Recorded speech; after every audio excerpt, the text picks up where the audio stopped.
उन्हाळा येतोय, प्रेग्नन्सी आहे, तर ह्या गोष्टी नक्की करा. पहिली गोष्ट, पाण्याचं प्रमाण वाढवा. लिक्विड डाएट वाढवा. कमीत कमी 8 ते 10 ग्लासेस पाणी पिणं गरजेचं आहे. लिंबू पाणी, कोकम, नारळाचं पाणी याचा आहारामध्ये वापर जास्त करा.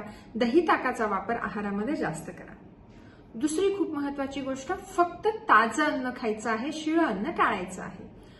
आहारामध्ये फळांचा वापर वाढवा, जसं की टरबूज, खरबूज, कलिंगड, द्राक्ष आणि आंबा. फक्त फळं खाताना ती स्वच्छ धुवून वापरा. बाहेरचं अन्न जे आहे ते 100% टाळा. जर उसाचा रस पित असाल तर तो स्वच्छ आहे का याची खात्री करून घ्या. त्याच्यामध्ये जो बर्फ टाकला जातो त्याच्यामुळे इन्फेक्शन होण्याचा धोका जास्त असतो आणि आपल्याला प्रेग्नन्सीमध्ये कोणतंही इन्फेक्शन नको आहे, जसं की टायफॉइड, कावीळ ह्यासारखे जे इन्फेक्शन्स आहेत ते आपल्याला प्रीटर्म बर्थ म्हणजे वेळेपूर्वी होणारी डिलिव्हरी ह्या सारख्या समस्यांना आपल्याला सामोरं जावं लागतं. आणि म्हणून हे जर टाळायचं असेल, इन्फेक्शन्स टाळायचे असतील तर नक्कीच ह्या गोष्टींचं पालन करा.